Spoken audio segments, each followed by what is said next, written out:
பொன்னி அடிச்சதால அவன் இறந்திருந்தா அவன் தலையில பெரிய காயம் இருந்திருக்கணும். ஆனா அப்படி எதுவும் பெரிய காயம் இருக்கிற மாதிரி தெரியவே இல்லை. இதோ பாரு.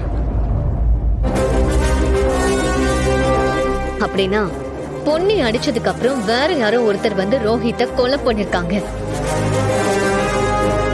பழிய தூக்கி பொன்னி மேல போட்டிருக்காங்க. எனக்கும் அதேதான் தோணுச்சேடி.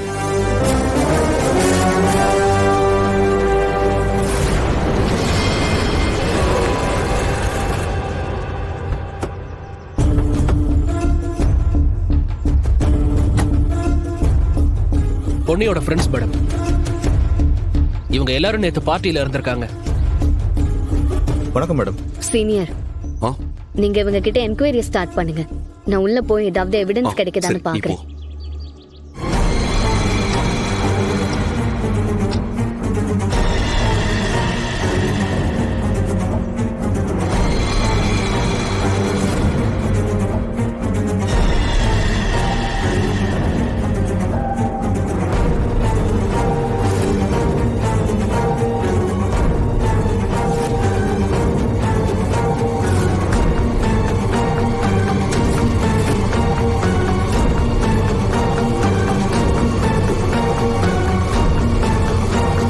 பொன்னி போலீஸ் ஸ்டேஷன்ல போய் சரண்டர் ஆகிறேன்னு தான் சொன்னான். நான் தான் வேணான்னு சொல்லி அவளை அங்கிருந்து கூட்டிட்டு போயிட்டேன் சார். நீ அவளை சரண்டர் ஆக வேண்டான்னு சொன்ன. அந்த நேரத்துல எனக்கு அப்படிதான் சார் தோணுச்சு.